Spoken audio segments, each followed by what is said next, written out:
all your dishes. Make note of all good wishes and say goodbye to the landlord for me. That son of a bitch has always bored me. Throw out them L.A. papers and moldy box of vanilla wafers. Adios to all this concrete. Gonna get me some dirt road back street. If I can just get off of this L.A. freeway without getting killed or caught. Down that road in a cloud of smoke to some land I ain't about, and it's here's to you, old skinny Dennis. The only one I think I will miss. I can hear that old bass singing, sweet and low like a gift you're bringing. Oh, Susanna, don't you cry, babe. Love's a gift that's surely handmade. We got something to believe in. Don't you think it's time we're leaving? If I can just get off of this L.A. freeway without getting killed or caught. Down that road in a cloud of smoke to some land I ain't lost.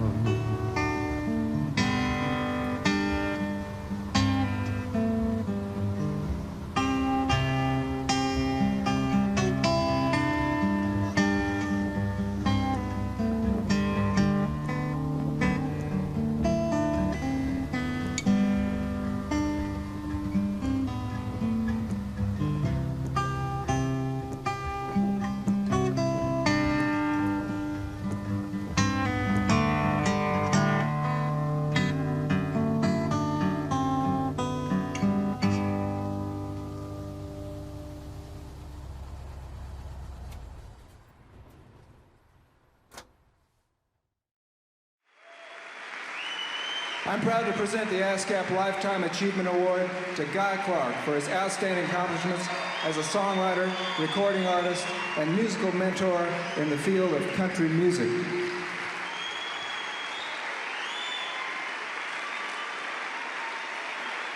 Thank you. Thank you very much. This is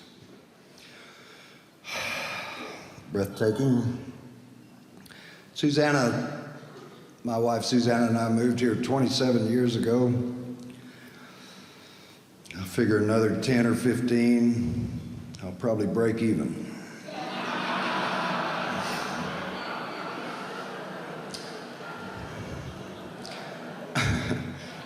Without wonderful friends like these, Rodney, Lyle, and Vince, 1,000 others too numerous to mention, this wouldn't be possible, and especially without Susanna. Thank you very much. Guy was madly in love with Susanna because she challenged him all the time. You know, he couldn't get anything over on her, and he was confident enough to just eat it up. From my point of view, he was the smartest guy in the room. And when Townes came in, it was, you know, it was a toss-up between who was the smartest guy in the room then. Susanna would tell you she was the smartest person in the room. I would suspect Guy Clark came out of the womb knowing exactly who he was. You know, he just had that aura about him that was, it was commanding. Hill country honky-tonk and Rita Blue. Every beer joint in town has played the fool here. Backsliding, barrel riding, Rita Blue. There ain't a cowboy in Texas would not ride a bull for you. All right. Another thing about Guy is he's a real good driver. We play a lot together, and we rent cars, and he has yet to let me drive. He will not let me drive, and I'm an expert driver, you know. Play for that one. Play the song. Play, Mr. Bud, Mr. Go. Yeah, you're gonna have to be quiet. I'm talking to my TR now. What is the TR? My TR is my tape recorder. You see what I mean? Okay, TR? Hey, T. Earlier we were talking about the Chinese and all and their food and everything. And the difference between screaming and not screaming, and whether it's heard or not heard. And this is zing, and so we're... Okay, Susan, you gotta turn that thing back to the last place that makes sense to start over. Okay, TR. I'm Susanna Clark. I grew up an Okie debutante from a high society, artistic, and very religious family. I have 8 siblings, and we're all close. I even shared an apartment with my sister Bunny while we worked at our family's art center. But now I live in Nashville with my husband Guy and our best friend, Townes Van Zandt. Guy and I paint, and all 3 of us write songs. We're starving artists, but we have each other. Guy and Townes became best friends down in Texas back in the mid-'60s. Houston was like the Greenwich Village of Texas. And Jerry Jeff was around then, and Townes was around, and pretty crazy. When I first met Townes, it was mid-'60s, I guess. And we were all playing at the coffee house called Sand Mountain Coffee House, which just served coffee. And there was also a place called The Jester, which was a bar. Singers and songwriters and folk singers could get on stage behind a microphone and play for the folks. You know, that was the goal, to get an audience. Express yourself to them. When I met Townes, I think he'd written 2 or 3 songs. He was the first guy I ran across who was doing this, who had a real grasp of the English language. He was a storyteller, you know. Anyway, I'd never really run across anyone quite like that. And we became friends because we kind of had the same sense of humor. I think he liked my songwriting as I did his. Guy had a day job at a TV station, and he built and fixed guitars, but all he really wanted to do was write songs. Around this time, Guy met Susan Spa. She was a folk singer. Guy was 24, Susan was 18. They got married in June of 1966. They had to get married because Susan was expecting Guy's baby, and of course, Guy was going to do the right thing. 6 months later, their son, Travis Carroll Clark, was born. That was about the time I got a job as the assistant art director at Channel 13 in Houston. In 1969, I was living in Oklahoma City with my sister. I'd gone to Oklahoma City to see her sister Bunny, and I'd met her at a club. Townes and I were playing a place in Oklahoma City called the Sword and Stone. Townes and I made a deal to come hang out on Sunday, just go over to her apartment and visit. Well, we went over there, and she said, my sister's coming by, and her sister was Susanna. That was the first time I'd met her. I walked into my living room where Guy and Townes sat on my couch. They looked exhausted and skinny. I asked them if they wanted vitamins. She came in, and we started talking about painting. I was painting a prairie. I got stuck and said half out loud, I can't make the foreground come forward in this painting. Guy got up and he walked over to me and said, you can do this and that, and you can mix this color with that color. I kept telling her I thought she ought to put an elephant going over the hill, just its butt, you know. But she could paint. That was the thing. I liked Guy. He knew something about art, and that impressed me. He was also tall and handsome. But he was Bunny's boyfriend. Guy and Bunny tried to keep up a long-distance relationship. He came to visit Bunny, he wrote to her, he sent her small gifts. But back in Houston, Guy's life had fallen apart, and Susan took Travis and left him. And I was lost, looking for something. And I had a friend who lives, Minor Wilson, who had a guitar shop in San Francisco. I just kind of moved in with him. You know, I slept in the shop on the vacant end of it, and just kind of worked with him building guitars for almost a year living there.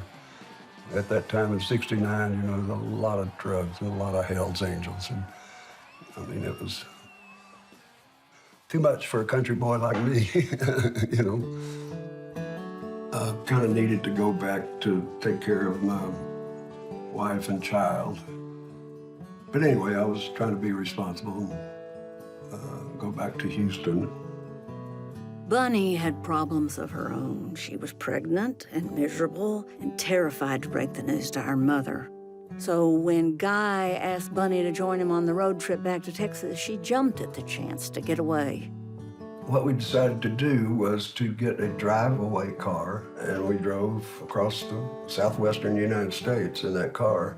And at some point, it was Arizona, there was a little curio shop. I saw this ring. It just knocked me over, the design of it. Man, it just fit like perfect. Bunny and Guy bought a turquoise ring that Guy would wear forever. It wasn't long after that trip that my beautiful sister Bunny killed herself. She ain't going nowhere, she's just leaving. She ain't going nowhere, she can't breathe in. She ain't going home, and that's for sure. Guy wrote She Ain't Going Nowhere for Bunny. And she ain't going home, and that's for sure. It's his favorite song he ever wrote. I called Guy and asked him to come to Oklahoma for the funeral. And that was very, very growing up. I'm not the only person that's gone through it, but it was serious. And it was, you know, I mean, it was very sad, and, you know, have your sister blow her brains out, you know. That stuff happens. It's just part of being alive, you know, and going through this vale of tears. Susanna and I kind of migrated to one another during all of these goings-on around Bunny's funeral. Susanna, for some reason, felt guilty about it. She thought it was her fault, you know. We were heartbroken over Bunny's suicide, and Guy and I clung to each other. I was desperate to hold on to my sister, and Guy was the closest thing. In our grief over Bunny, we fell in love. I was just overjoyed to run into a woman like Susanna who was smart, was gifted, you know, and did something about it. I mean, it was just true love, I guess, you know. After Bunny died, everything changed. There were so many reminders of my sister in Oklahoma City. I just wanted to start over. I was more than willing to move to Oklahoma City. All I wanted to do was be with her, and I don't care where it is, you know. So we just packed all her stuff in her car and my car and moved to Houston. When I moved to Houston, I did not know what I was getting myself into. Our house was a gathering place for stoners that drop in and get high. I painted while Guy went to work at the TV station every day. It was a terribly lonesome time for me. Guy is a stoic West Texas hard-ass, but he'd been close to Bunny, and that was our bond. Townes came over one day, wrapped me in a bear hug, and said, "If Guy loves you, then so do I." While Guy was distant and distracted, I leaned on Townes. He was sweet and attentive. And I'd been the art director for the CBS affiliate in Houston. You know, I was playing at night and trying to write songs, and I finally just snapped, you know, so I can't do this. I'm going to go be a songwriter. I'm 30 years old, and if I don't do this, I will regret it for the rest of my life, or probably kill myself, you know, just. And I had met a couple of guys from Los Angeles who were traveling around and looking for talent. So with just that much encouragement, Susanna and I packed up and drove the VW bus all the way to L.A.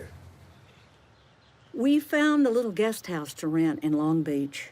I painted and wrote songs. Guy painted and wrote songs too, and tried to get a publishing deal. He wanted to make his living as a songwriter. I mean, when I first went to L.A.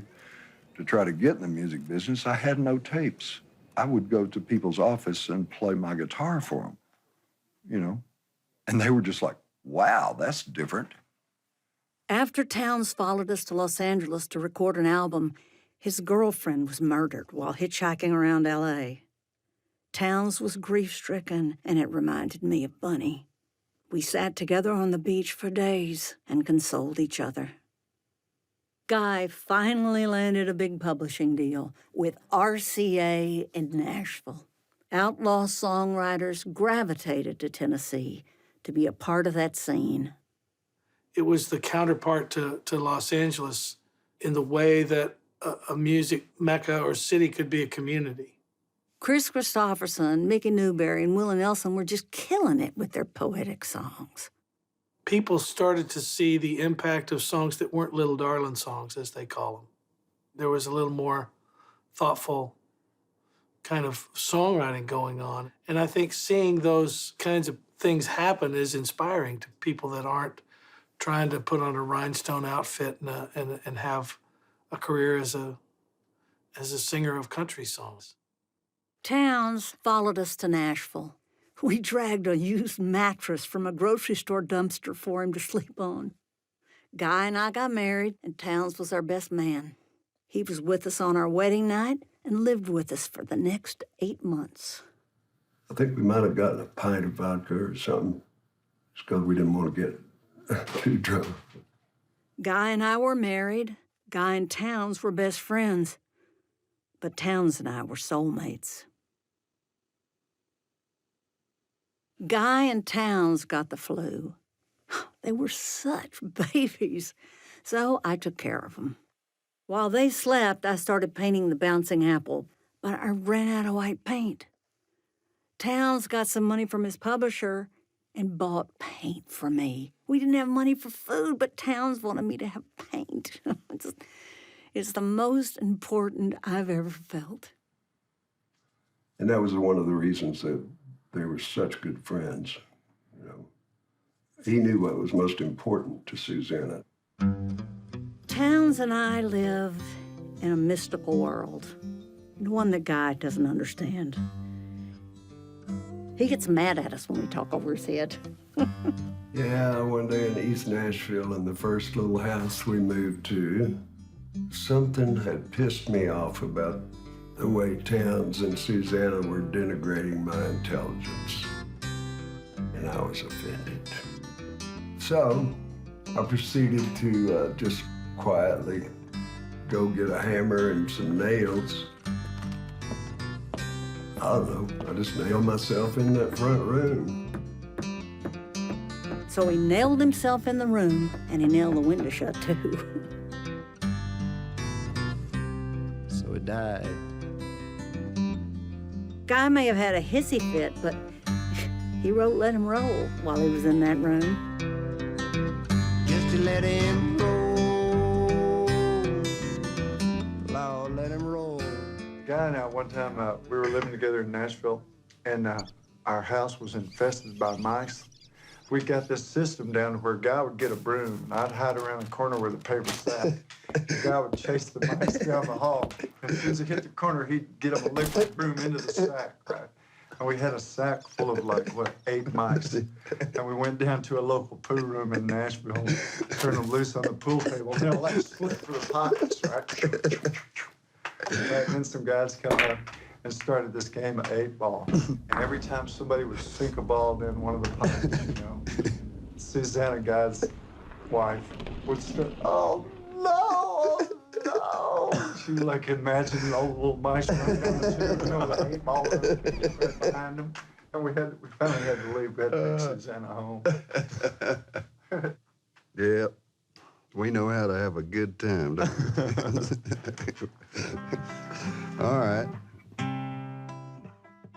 It was just after we said I do that I ever knew there was anyone but you. It was at one of those parties they give us newlyweds that I ever craved another man's bed. He told me he'd rather give his own life than take the love of his best friend's wife. Now we've lived this way for the last 1,000 years, measured with tears for my husband and his wife. Now he comes to visit and we all play cards and we study the peach trees in the backyard. Then 12 o'clock comes and he must depart. One is my soul and the other my heart.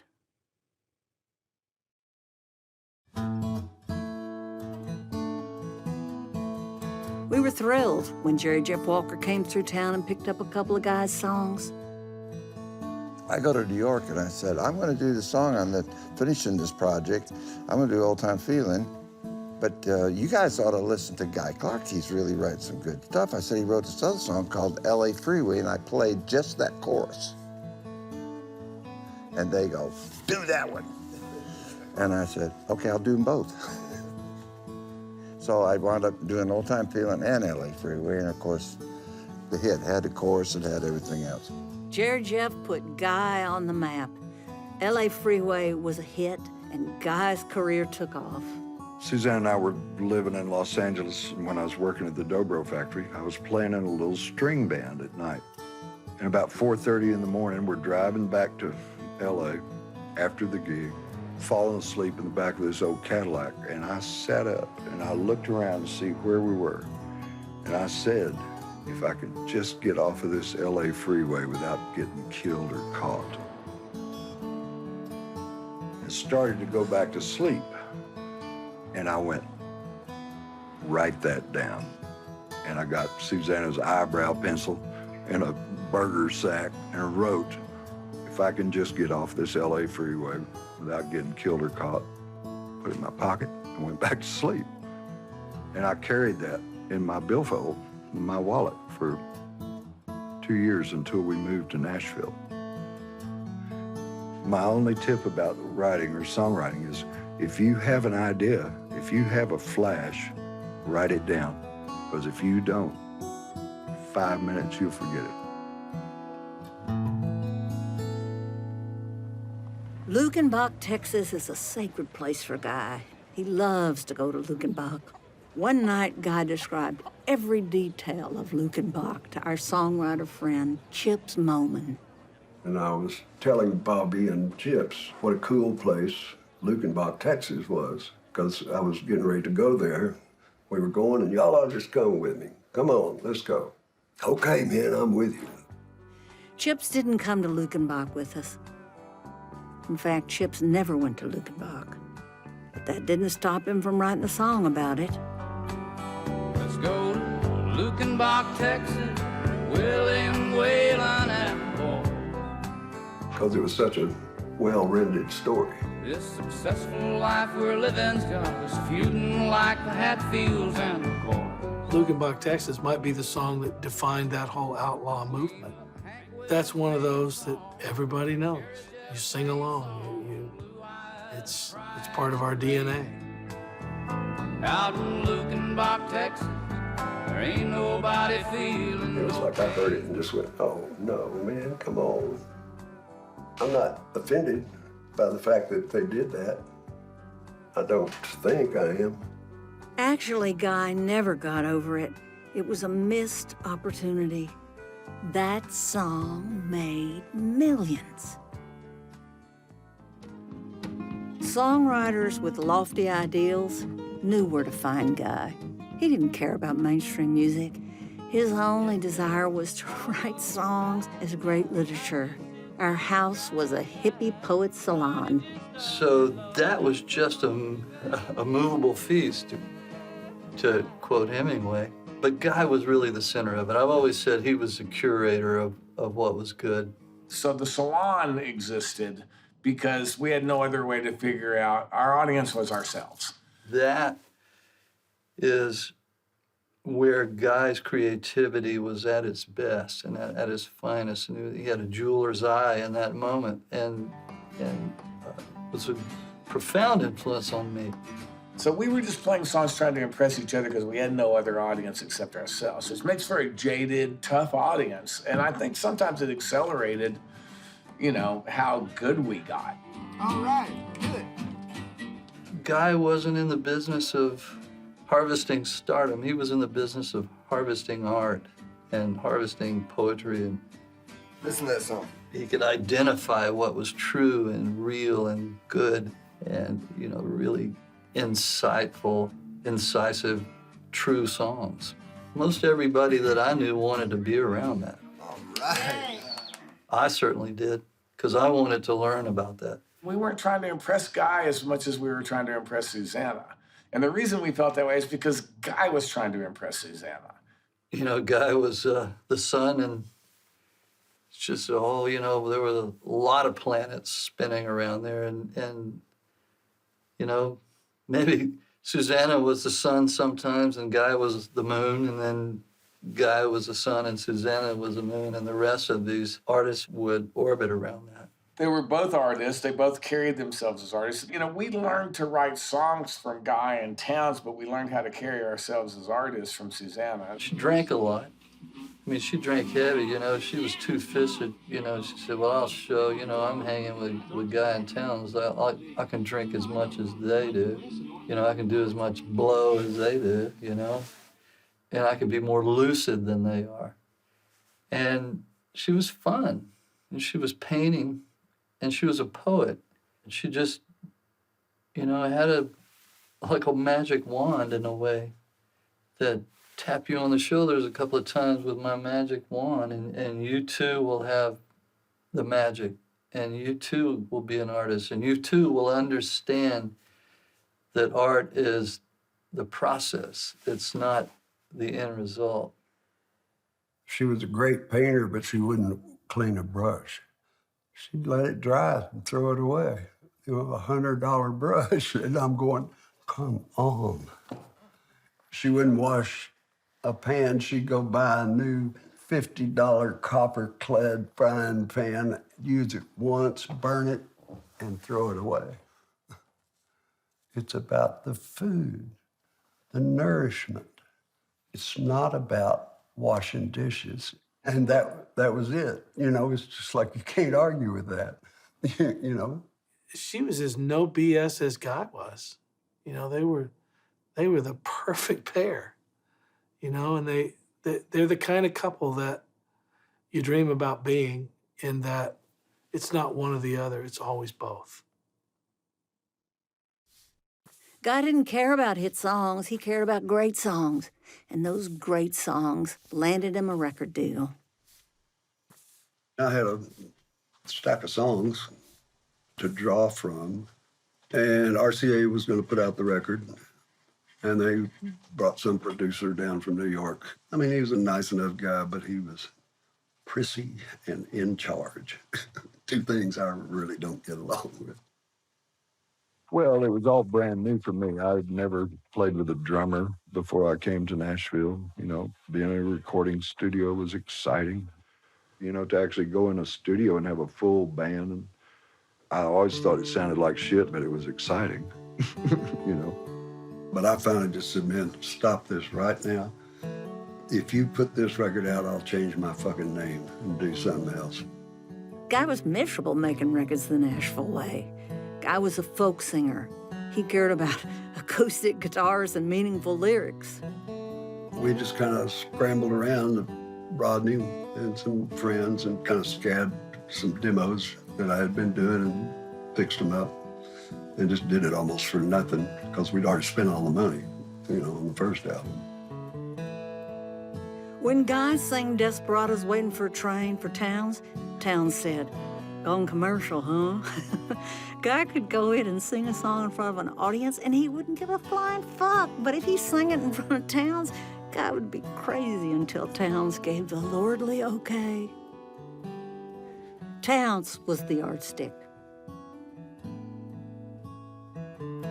Old Number One painted a picture of Guy's childhood in the West Texas town of Monahans.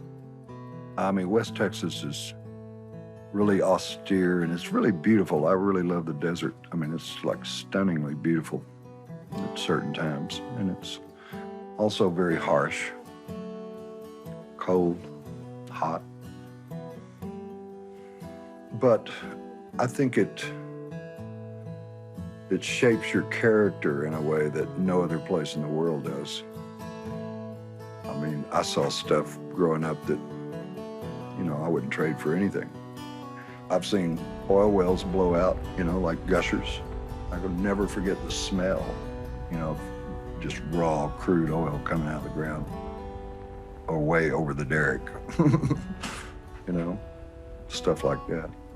Tumbleweeds, sandstorms. Guy came from tough stock. He lived like he was in some old Western movie. Badass grandmothers and an old wildcatter desperado named Jack Prigg, his best friend. I just happened to run across this crusty old guy who drilled oil wells all over the world. I mean, the first wells in South America and the first wells in Iraq and Iran in the 20s. Never married, but wound up living at my grandmother's hotel. In World War II, my father was overseas, and this was who took me everywhere and taught me everything. Showed me how to whittle, took me to bars, taught me to drive. I jokingly say he was like my grandfather. He was kind of my grandmother's boyfriend, but he was like part of the family.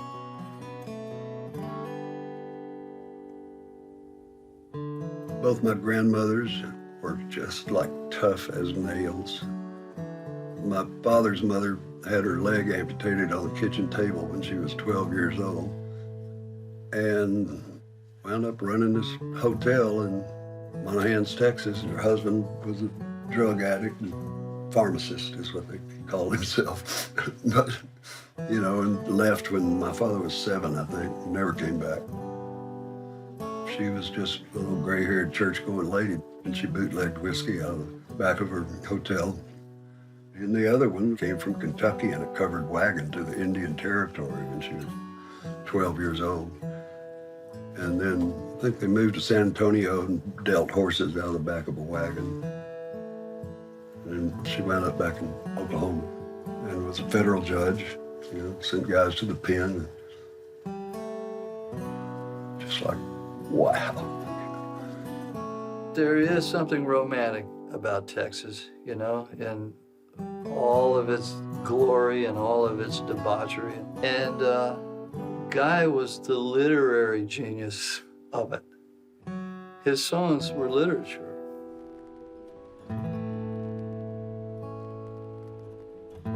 Old Number One had great reviews, but did not sell. I just wasn't cut out to do the Nashville country star thing. They found that out pretty quick. It was a big deal when Dotsy recorded my song, I'll Be Your San Antone Rose. Suddenly, I was a hit songwriter, while RCA was still trying to get Guy off the ground. She knew how to put a lot of heart into songs that were still kind of basic country songs that were pretty commercial. And so therefore, she was more successful at it than we were.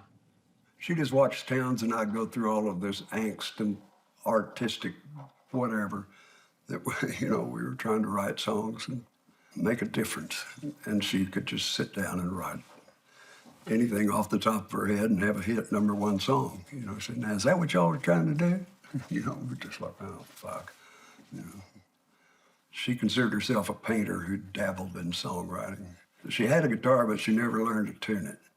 This isn't about learning to play the guitar, it's about writing hit songs.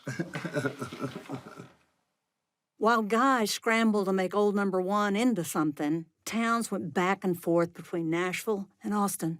When we were not together, Townes still called me every morning at 8:30. We talked about language and words and poetry and songs. More often than not, he'd read me his new poem of the day. Songs always had to work as a poem on paper first. Townes rule. On Christmas Eve, 1976, Townes came over. I got TR out to document our conversations.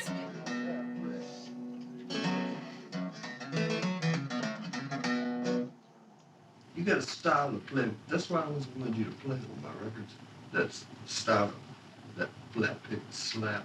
Hey, guy, you have never asked me to play my new records. Yes, I have. No, you haven't. Never. I would have been honored to play my new records, but you think you call me, you know, your best goddamn friend. You think call me, right? No. Oh, Townes, shut up. You're too drunk to remember when I asked you. Drunk my...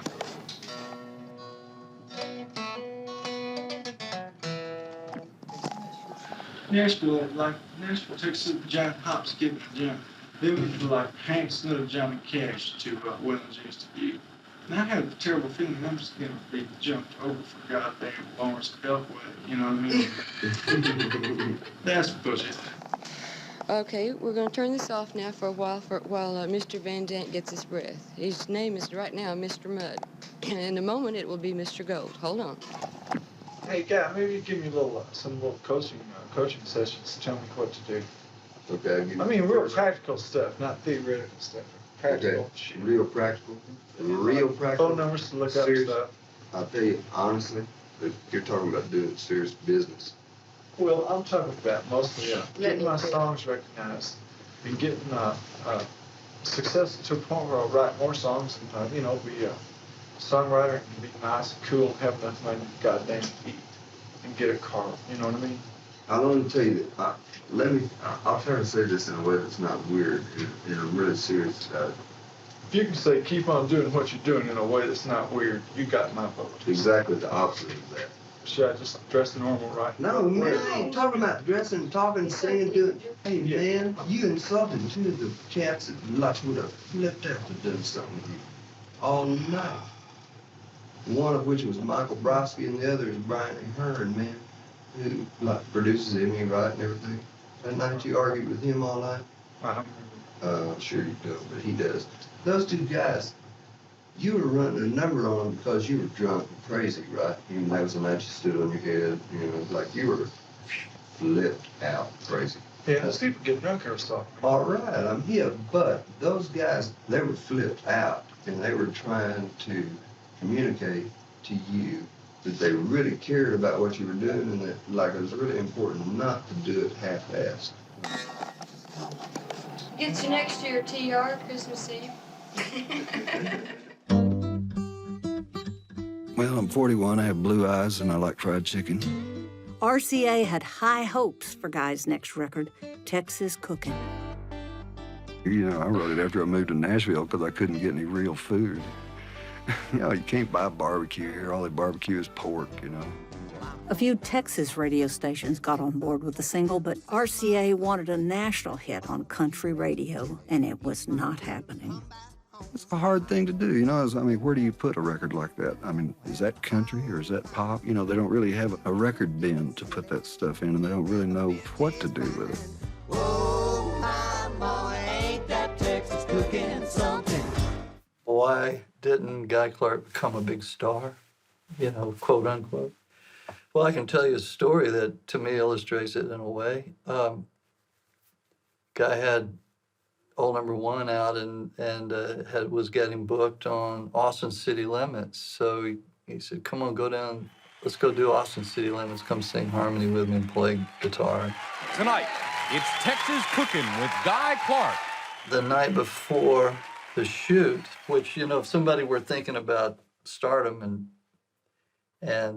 you know, image projection, we'd all gone to bed, got some rest and got up and got on with the business of becoming a star. But Jerry Jeff came around the hotel and a couple of other yahoos, and we stayed up all night swapping songs. Guy didn't care about pleasing the record label. He was passionate about the songs, and he was hell-bent on doing things his way. RCA dropped him.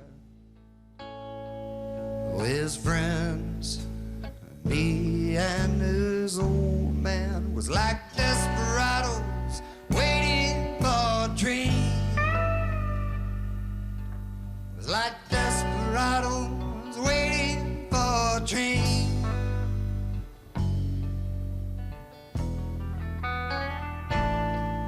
Well, he's a drifter and a driller of oil wells and an old school man of the world. He signed a deal with another major label, Warner Brothers, just down the street on Music Row. And eat a wink, give me money. I got real enamored of Warner Brothers and the whole scene Emmylou was in. The guys in LA were throwing money around like it was nuts, you know. I mean, I was spending $125,000 on an album, you know. It was just absolutely stupid. Warner Brothers released the album Guy Clark. It bombed.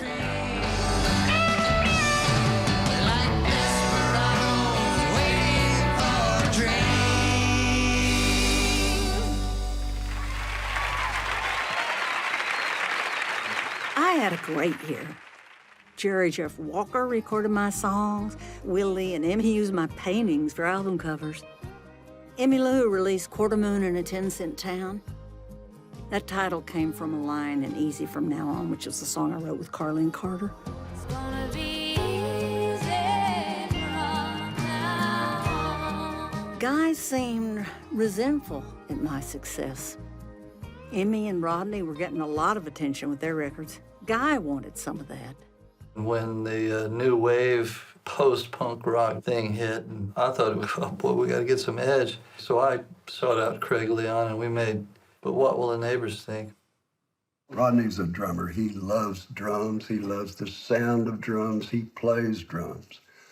And he loved the drum sound that Craig Leon got on his record, and consequently just pushed me in that direction, you know, and okay, I don't know, you know, anything about drums, but if you say so. So once again, that was that kind of situation, man. If you put this out, I'll split, I'll change my name, I'll do anything, but this is not right. I can't, in good conscience, live with this kind of production. Once again, Guy scrapped an entire record. He turned to Rodney to produce the South Coast of Texas. And once again, we just scraped and stole studio time and, you know, just anything we could do to get this record made. Rodney was going to produce it and everything was going to be different. We made South Coast of Texas, I think, in 3 days. And that was the first, and also Sweet Vince Gill came in and he and I did the background vocals, and I thought it was a really fine record. I think the record company appreciated it to some degree. I'm not sure they knew how to market a poet of Guy's caliber. Oh, the South Coast of Texas, that's a thin slice of life. In the 5th grade, Guy moved to Rockport. That's a little fishing town on the south coast of Texas. I think it was always kind of wonderful. It was a really small town. My graduating class was 46. And, you know, everybody knew everybody and seemed like, you know, idyllic. You know, I played football and basketball, ran track. I was on the student council and, you know, all of that social stuff that happens in high school. My father was a lawyer and my mother worked as the secretary. She had such an amazing encyclopedia of stuff she could do. One of them was reading poetry after dinner. And my mother considered herself a very good interpreter of that kind of stuff. I'm sure a lot of it stuck with me. I tend to get a little dramatic.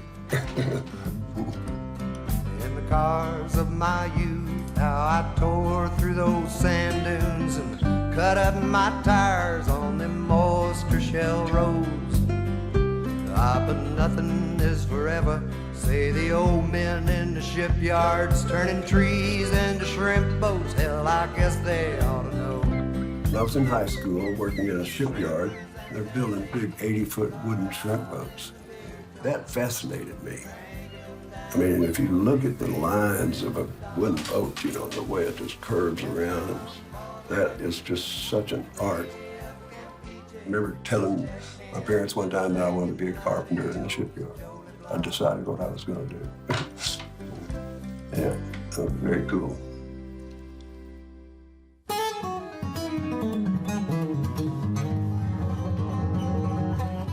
Lola Bonner was Ellis Clark's law partner.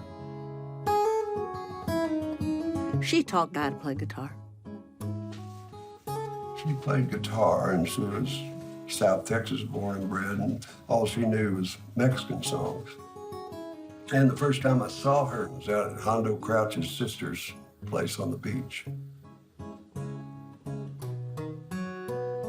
And I was just taken with that first time of seeing Hondo and Lola and everybody just passing the guitar around, playing and trading songs.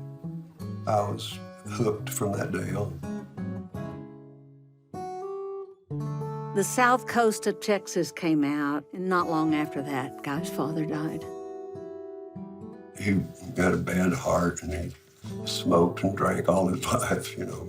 He slowly started losing his memory. He just got weaker and weaker.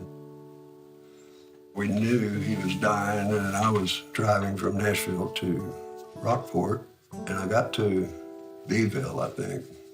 Just was worried and called my mother, and I talked to him, and he was, all of a sudden, he was very lucid. And it was a conversation that kind of healed any hard feelings that might have been between he and I.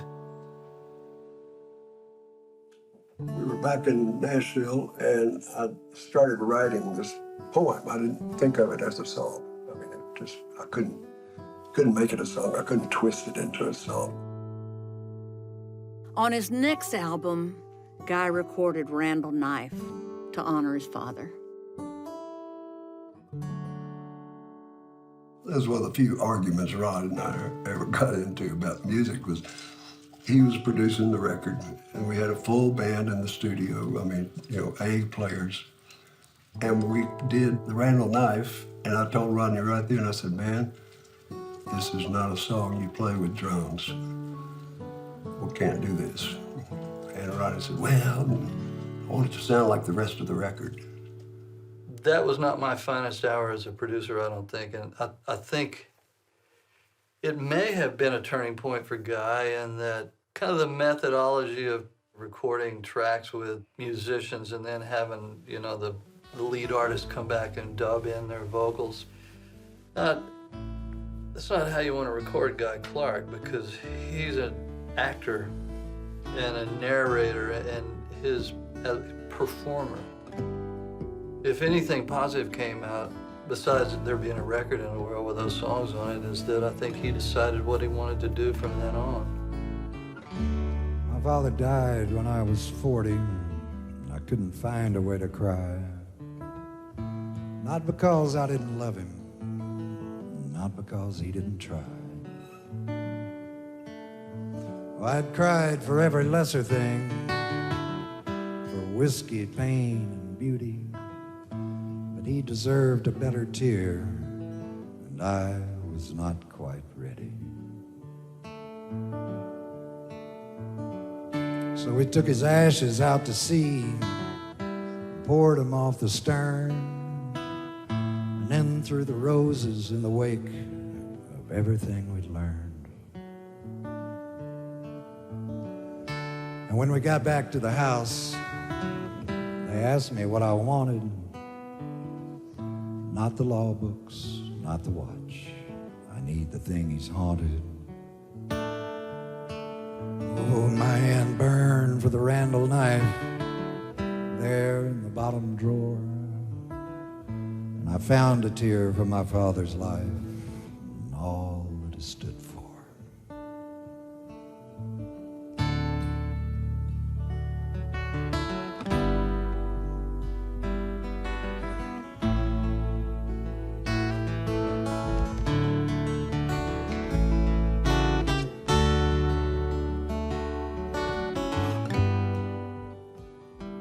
Warner Brothers dropped Guy from the label.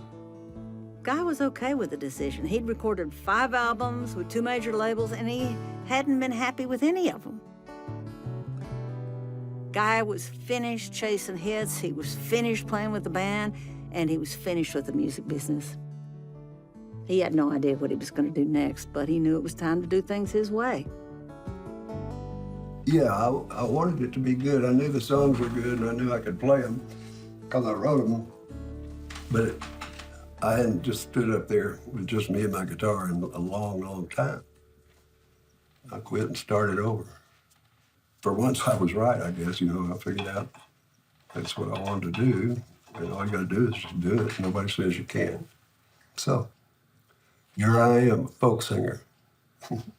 Smart choice. Guy choosing the path of a folk singer and choosing a method of recording in the tradition of folk singers, which is elbow the drums out, clear everything out of the way so you can hear the words. Because that's, that was Guy coming to understand, his strength.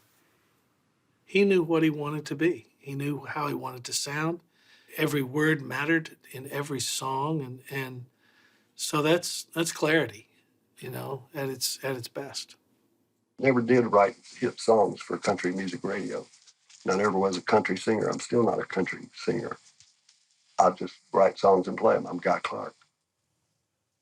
Guy and Townes hit the road with their guitars. They were playing together like they did back in the Houston days, but he didn't record again for 5 years. Visiting this morning with Townes Van Zandt and Guy Clark.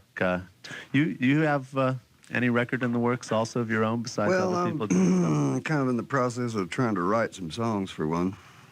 I mean, that's the hard part. Do you have a contract at the moment? No. Or you just pedal it once it's done? No, I'll just do it and then see what happens. Maybe just pedal it myself. He came to me in the hallway one day and said, "Man, I got to make my comeback record." And he said, "And I ain't got no money, and you're just the guy that can help me." And for the first time since Old Number One, the songs took the starring role. Guy was so happy about this album that he put his self-portrait painting on the cover. He took the album to Barry Poss at Sugar Hill Records. So normally we wouldn't do a one-off. We like to work with artists over time, developing careers. But the chance to work with Guy Clark, even for one album, was different. His music, I think, went right to the heart of what I wanted the label to be about to begin with. Guy put my song, Come From the Heart, on his first Grammy-nominated album. When I was a young man, my daddy told me. And the identity, the statement that I wanted came from roots-based contemporary music, now called Americana. And I think Guy Clark not only fit that aesthetic perfectly, he helped define it. You got to sing like you don't need the money, love, like you'll never get hurt. You got to dance like nobody's watching. It's got to come from the heart if you want it to work. Come From the Heart had a life of its own, and several people cut it, but Kathy Mattea made it a monster hit. Oh, you got to sing, sing like you don't need the money, love, love, like you'll never get hurt. You got to dance, dance like nobody's watching. It's got to come from the heart if you want it to work. After I got my royalties from Come From the Heart, I left Guy. I still loved him, but I had stuff to work out, and I couldn't do it living with Guy. She'd had enough of my bullshit, and she just rented herself an apartment. That was it.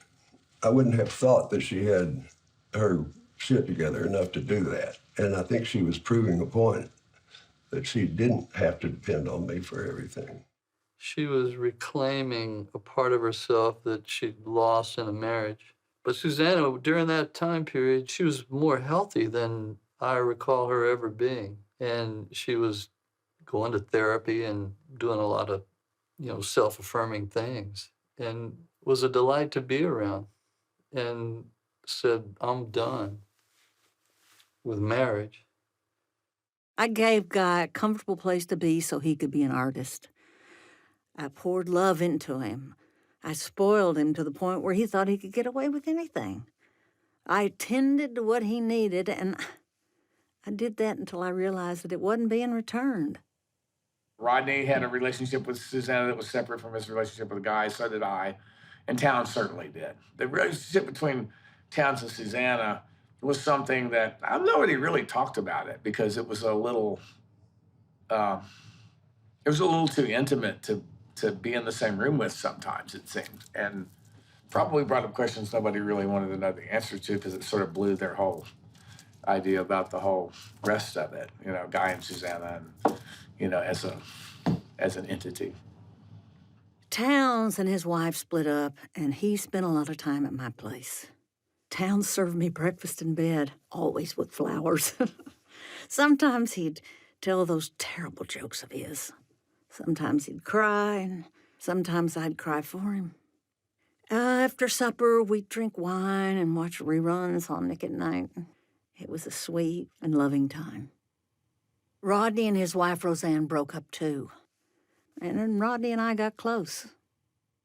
I loved Susanna, you know, and she taught me how to be a friend, but it evolved into a real, true friendship. What do you think, Miss Clark? Well, they just didn't have any tacos, and I'm kind of disappointed. That's all I think right now. Hello there, Rod.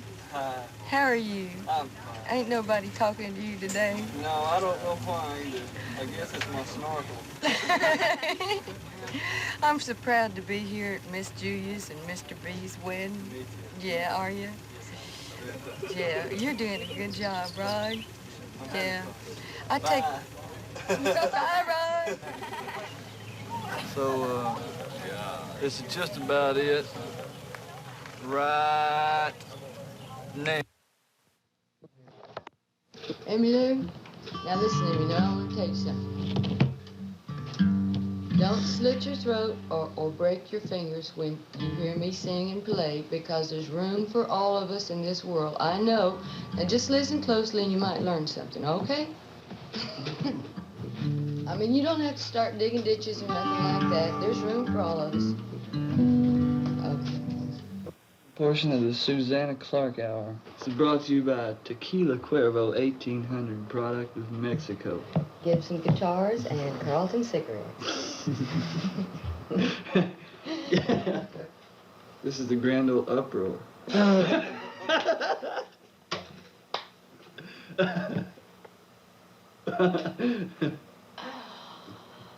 Oh. You know, Susanna was a lot of work for any one person, and Guy figured out early on that he was never going to be able to keep her unless somebody else held up some of the took up some of the slack. So he gave her room for those relationships. While we were apart, Guy focused on his work, and Travis joined him on the road. Travis is a great bass player. You know, he reads count basie charts. He's a really well-schooled bass player. So I thought, well, that'd be cool. Get Travis to be my bass player. I mean, we played together really good. We sang together well. Asylum Records released 2 successful albums. Guy became a star in the new Americana genre. I want to sing you a couple of new songs you never heard. It's called the Dublin Blues.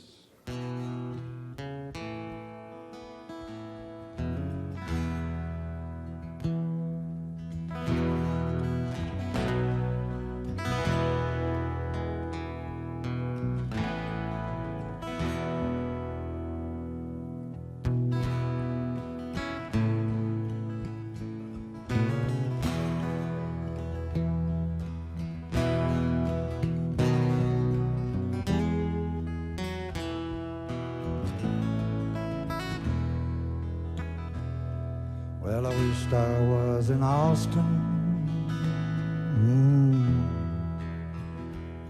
in the chili parlor bar, drinking Mad Dog margaritas and not caring where you are. But here I sit in Dublin,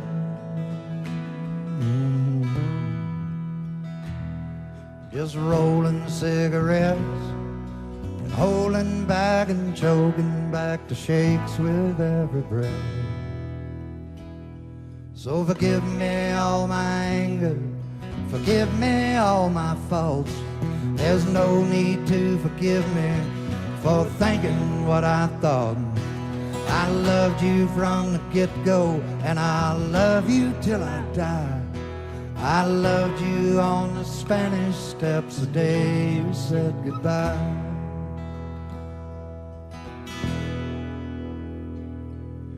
I am just a poor boy.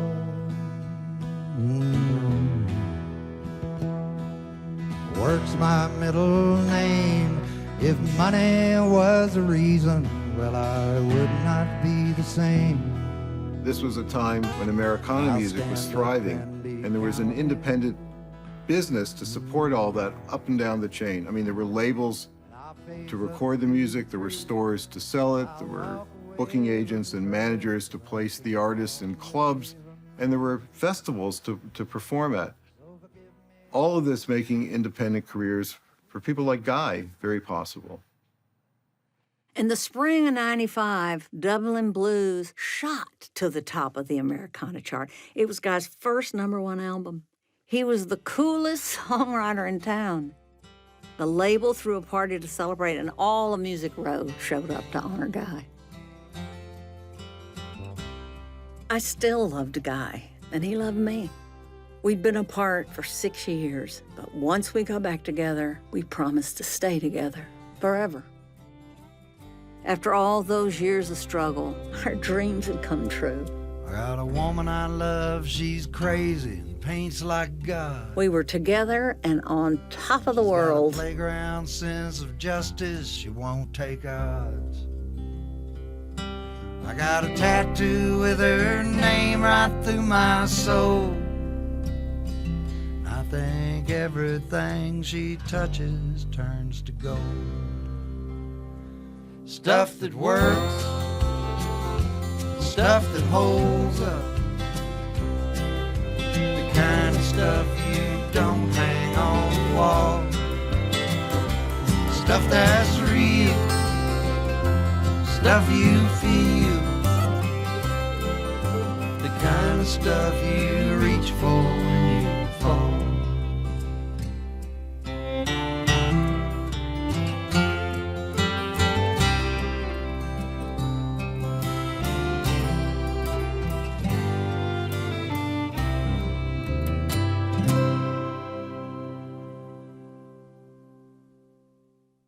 With all the praise surrounding Guy as a songwriter, Rounder Records released a greatest hits album and called it Craftsman. Guy hated that title. I should have put a stop to that craftsman shit because I consider it poetry and art. But I just said, whatever you want to do, you know, it's your deal. You're putting these records out. I would never use that term applied to my writing. I'm kind of offended by it. In the fall of '96, Guy recorded his first live album. He called it Keepers. I've always wanted to do a live album, and what I did was to go back to those early albums and do live versions of those songs that I do every night. That I never particularly liked the way they were recorded originally. Guy just gathered up his little studio buddies that, you know, worked with him. It was packed every night. We sat in the middle of the room, and Jerry Douglas would sit right here over my shoulder, and the next night it would be Emmy Lou, and the next night it would be somebody else, but they were right on top of us. And man, Guy was, I still like that record about as much as anything he ever did. It just, he was really having fun that night. How do you want the general public or people listening to this to think of you? As a good songwriter and a good singer of my own songs. I'd like everybody to think I'm as good as I think I am, you know. I may be a lonely schizophrenic, but at least I got each other. Guy and Townes went back on the road together and sold out shows everywhere they went. But Townes was in bad shape. Townes always said he wanted to come to my house to die, so I sold it to him.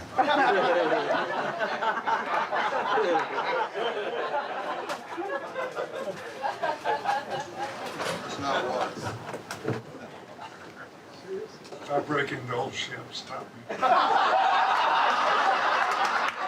But I do remember a few times with Guy and Townes.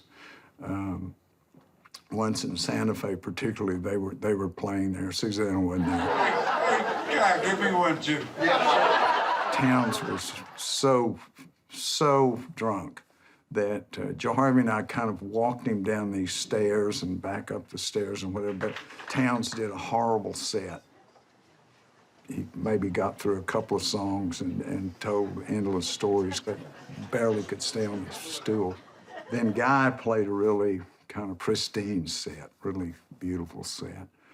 But I remember downstairs sitting with, Townes was sitting down, and Guy and I were kind of over in Guy's area, the dressing area. And there were about 15 people that were around Townes shoving dope and shoving liquor at him. And it was like vultures, you know. And I remember Guy and I both kind of watching it. And he just said, it happens everywhere we go, you know, everywhere we go. And it was like, you know, die for me, you know, die for me, you know. They had to learn to tolerate Townes in some ways. I mean, it all evolved around getting drunk, you know, and just being as big a jerks as we could figure out how to do it. And I finally just got to the point where I couldn't do it with him because I had Susanna and I had responsibilities. I had a commitment with the publishing company, you know. That was just the way he was, and there was nothing you could do about it. Okay. Well, that's how, I mean, you know, he's a good boy, but he's got a chemical fucking imbalance that's killing him. I think he's done himself in. God damn, I don't know what to do. Nothing. You can't do nothing. There's nothing we can do about it. I love him so much. And I hate it. It just tears me up. God damn, I'd like to knock his fucking little bones right down them stairs. Lock him in that room for a year and a half, feed him chicken pot pies, and get him over it. But I can't take care of Townes too because it just tears my gut out. I love him more than life, except that he loves me too. He was the best man at our wedding, and he was the best man at our wedding. Has been for 25 years. Thank God, God put me on this earth at the same time Townes Van Zandt was. Townes wants to die. That's the deal. Townes wants to. I don't want him to yet, but I need to prepare myself for his death, and I never will. I'm going to turn on this damn tape recorder. I'm going to enjoy his ass till he dies. Always have, always will. Is it on? Is that rolling? Is it rolling, Bob? Yeah, that one. Anything else to say? Listen, Guy, I don't know if I'll ever see you again, but knowing you has been one of the... No, we're talking to Guy. No, we're not talking to Guy. Oh, go ahead. Whatever.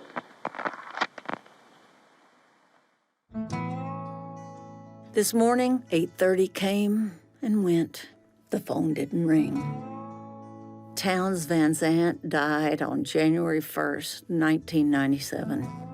Part of me died with him. Last night, Guy called from the studio. He was crying and said, "My heart hurts." I asked if there was anything I could do for him. Guy said, "Say it ain't so."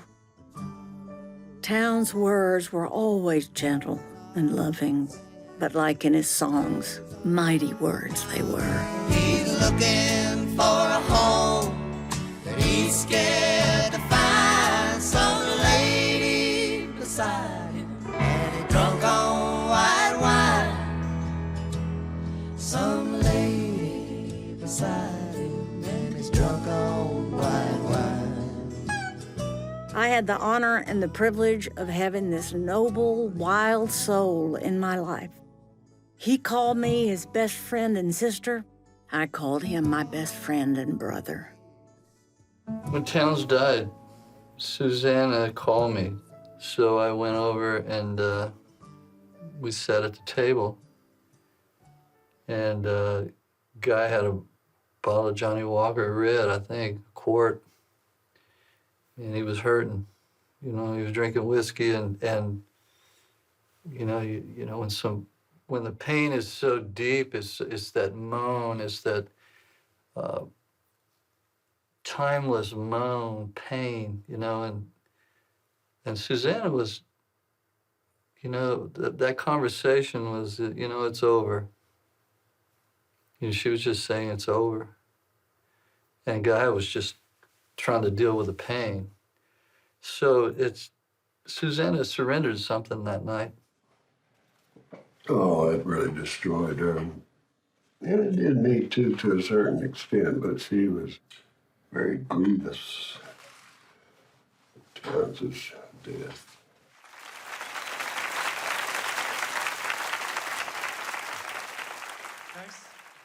Mr. Rodney Crowell. Thank you. Then shortly after that, we did an Austin City Limits performance, a bunch of us. And that night, Susanna told me I have a pain in my back. And from then on, there was this mythical pain in Susanna's back that I, you know, as time went on, I started to argue with her about the pain in her back. And I started to not believe that there was a pain in her back. And I started this thing about, well, you know, a lot of people have had pain in their back and they get enough of it. And I know I can give you 3 or 4 people who went and got surgery and corrected the pain. But Susanna wanted the pain pills. Dear Townes, it's been 13 days since your soul was released and your spirit now flies. Please visit me. I taught you of angels and you taught me of time, so come to me now in my dreams. Carry me with you. Let love guide me as it did you. Love, Susanna.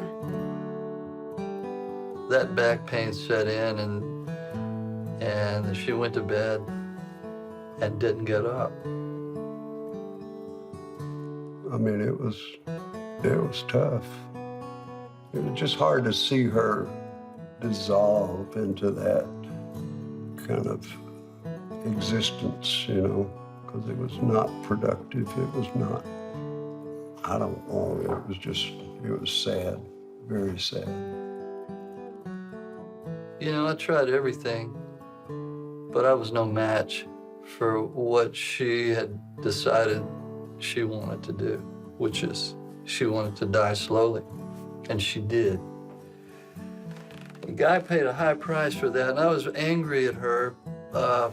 She quit on me, she quit on Emmy, she quit on Guy, she quit on herself, and I was really angry about it, and it brought out, you know, some of my worst traits.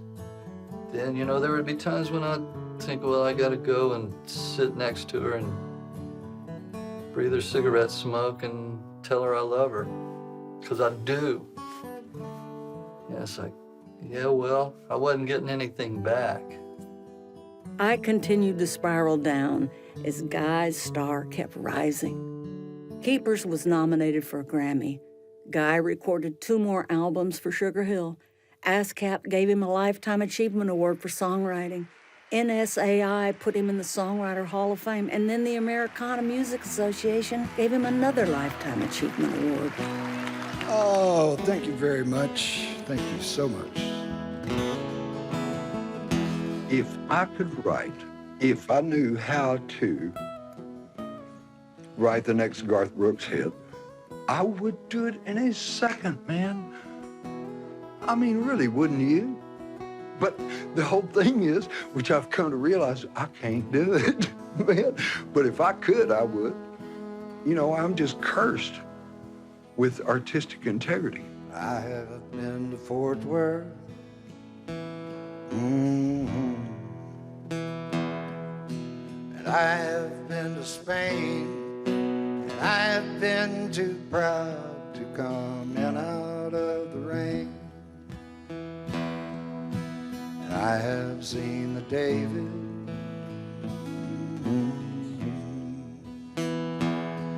seen the Mona Lisa too. I have heard Doc Watson play Columbus Stockade Blues. So forgive me all my hurt, forgive me all my faults. There's no need to forgive me for thinking what I thought. And I loved you from the get-go, and I love you till I die. I loved you on the Spanish Steps the day you said goodbye.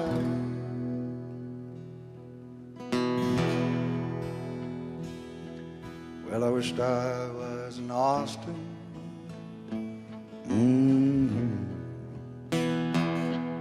In the chili parlor bar, drinking Mad Dog margaritas and not caring where you are.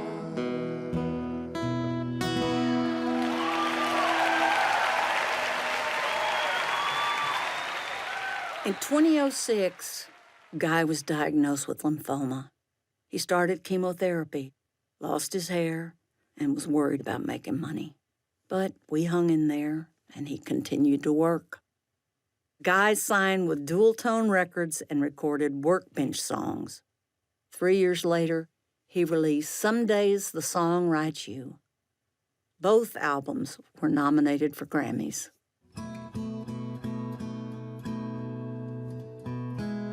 Guy wrote a new song for me. It's the best song he ever wrote for me. He would bring his guitar into the bedroom every day, sit on the bed, and play it.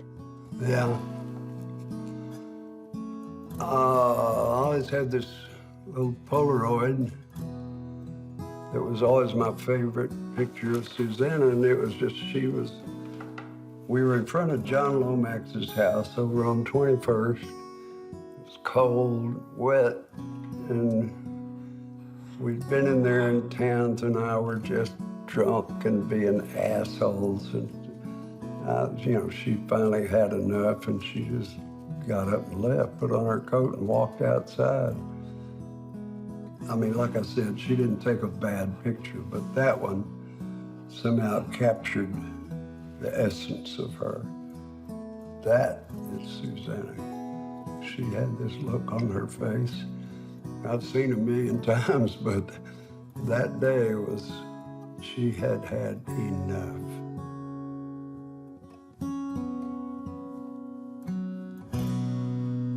My favorite picture of you is the one where your wings are showing.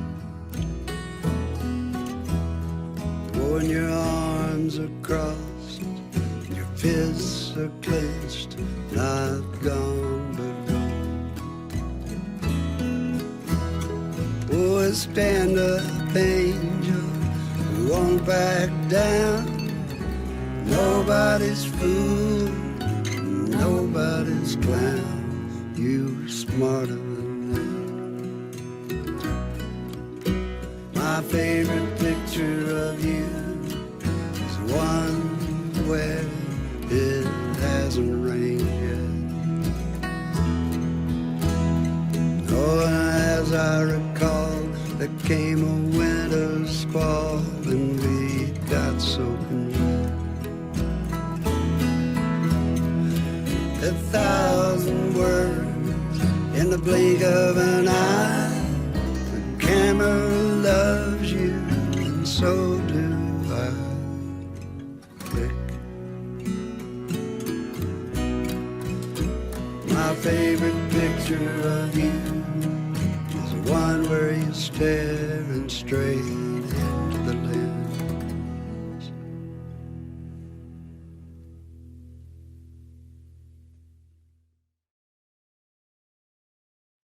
Life without Susanna started when Townes Van Zandt died. From that day on, she hid out undercover, her Percocets and cigarette along for the ride. She made her bed, inside her head a shelter, each new day a sliver through the blinds. I tried tough love, tenderness, and anger, but nothing pierced the fortress inside her mind. She won. She got the last word.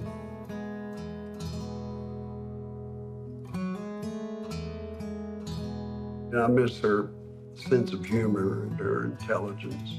Just how talented she was. She could paint, she could write. Good Lord, what a beautiful woman. Smart.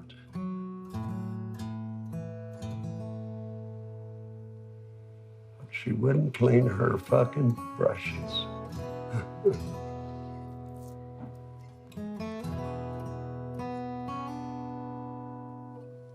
It's true, it was a mythical love story. I wouldn't disabuse anyone of that. It's just,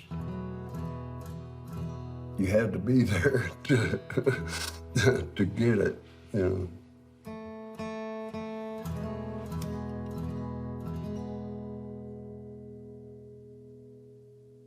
It was kind of a slow collapse. Well, he and Verlon came through. They were so tired. And Guy could barely walk. They just slept for 3 days and then left. And it was the first time that I remember it just being really telling that it was a difficult run for them. You know, I kept wanting Guy to quit long before he did. And now, looking back on it, I realized that was probably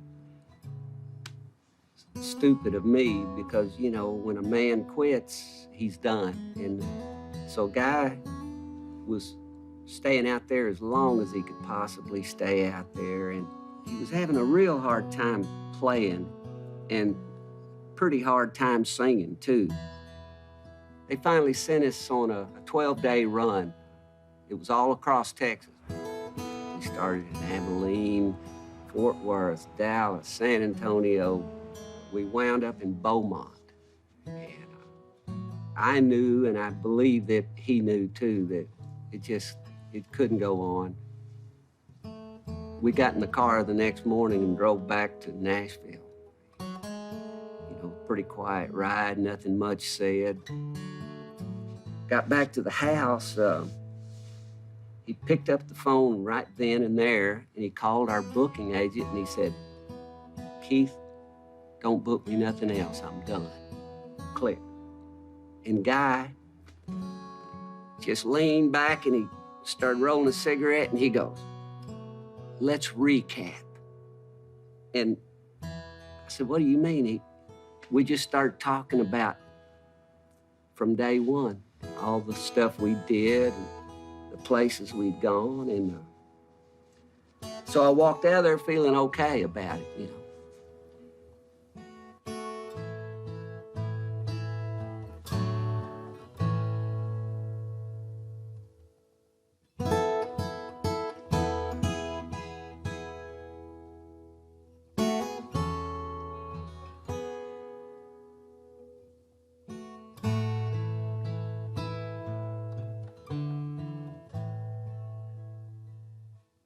It means more to me now than I thought it would. I mean, I thought I'd just blow this shit off. It was kind of ironic, you know, to do this for 40 years, finally win, I guess, the best award you can get for it, and not be able to do it anymore.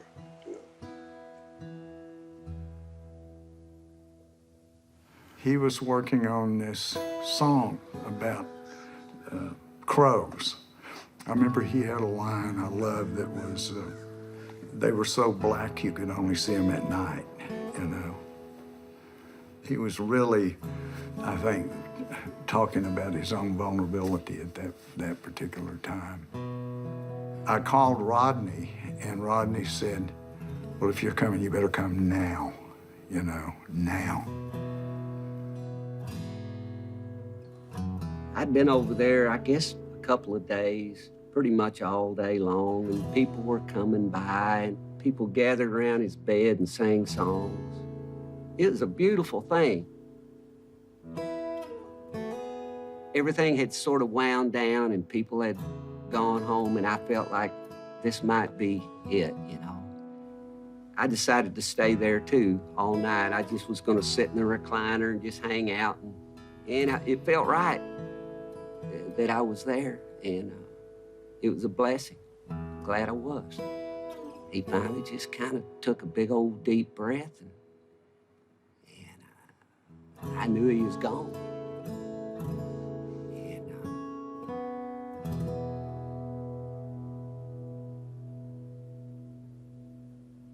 The subject came up about Guy's ashes.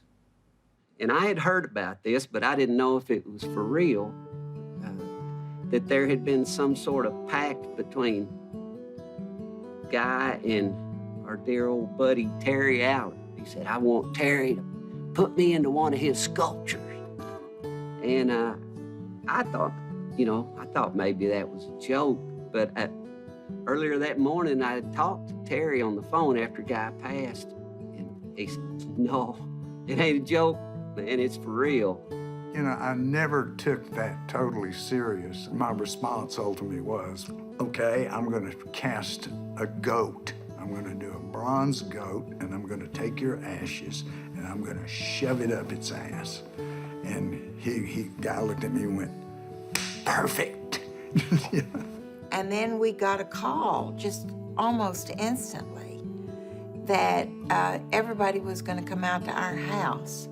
I said, if it's okay, if it's legal, and if it's okay with everybody, I'd like to just take Guy out there myself.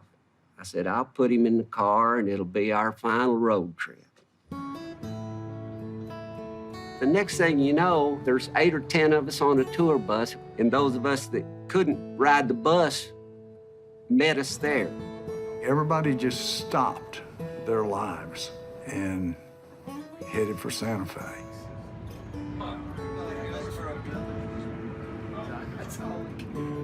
You know, we took Guy's ashes there, and we got there at sunset the next day, and it's the most beautiful land-based sunset I've ever seen. I give Guy full credit for that.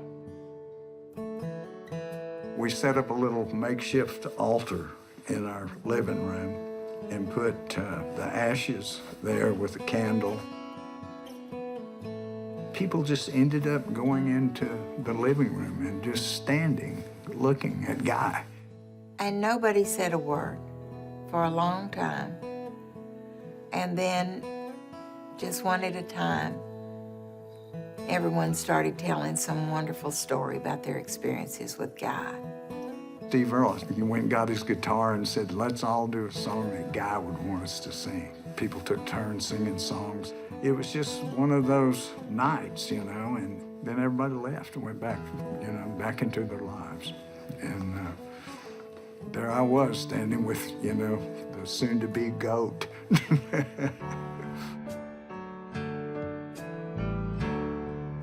His command of the language is universal. It just happens to be thematically specific, most of the time, to Texas. Texans really love their heroes, and Guy is a true blue Texas hero. He was a powerful figure with an enormous presence, but all that larger-than-life bigness actually came wrapped in a man of quiet grace and elegance. He had this eye for detail and this memory for detail. I mean, I don't think it'll matter whether it's secular music or whether it's not. Guy's best songs transcend being songs. They could have been novels, could have been short stories. I'm pretty sure they'll say he's one of the greatest American songwriters that ever lived. A legacy is already in stone, even before he left. You know, I don't know that it's changed.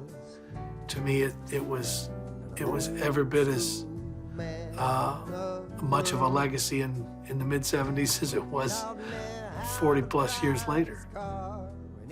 All those stories, all those characters, all of those things, they were powerful to me because they felt familiar. You still feel like he's with us all the time. He seems to be present. And you don't know if he's an angel or a ghost. You know, it's just that song of his, stuff that's real, stuff you feel, stuff that you can count on, you know, when you're down or when you fall. And one day I looked up and he's pushing 80. And there's brown tobacco stains all down his chin. Well, to me, he's one of the heroes of this country. So why is he all dressed up like them old men? Drinking beer and playing Moon and 42, just like a desperado waiting for a train.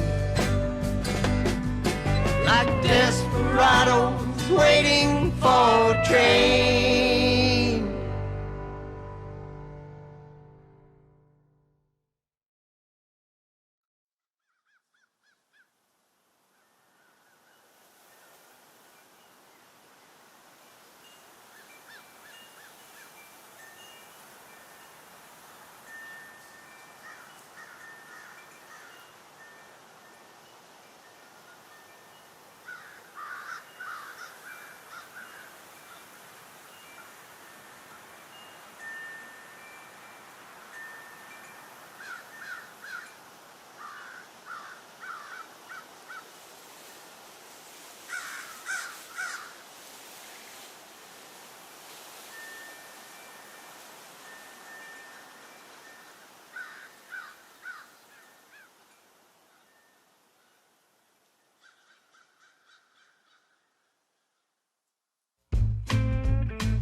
Will build a barbed wire nest in a windmill derrick way out west. Scooping up scraps down a long fence line. It was a work of art, the only one of its kind. Way out around Lubbock as the John Crow flies. Well, Hegel and Jekyll built a sky-high rise. So cold jet black, you can see him at night in the Cactus Jack. Murder of crows, two old birds make a murder of crows. Everyone knows that anything goes. Old Hegel and Jekyll make a murder of crows.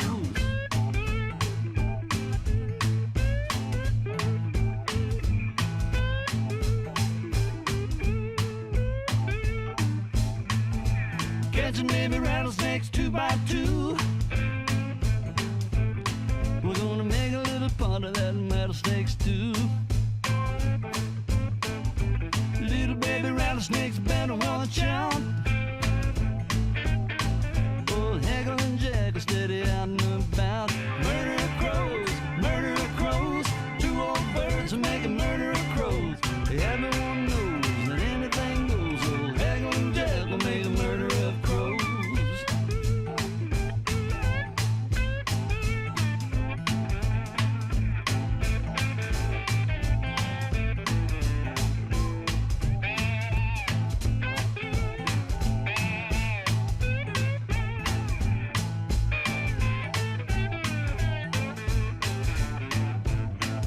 Scarecrow standing in a tall corn patch. Hegel and Jekyll got nary a scratch. Eating like kings nearly all day long. Dodging that buckshot, singing that song. Call blues, call blues. 10 against 20 if you're counting by twos. Bob Palace full of magpie chicks. Old Hegel and Jekyll steady getting their kicks. Murder of crows, two old birds that make a murder of crows. Everyone knows anything goes. Old Hegel and Jekyll make a murder of crows.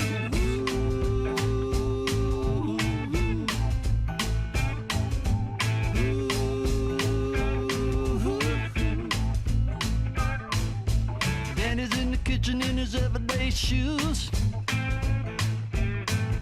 sitting down singing that call blues.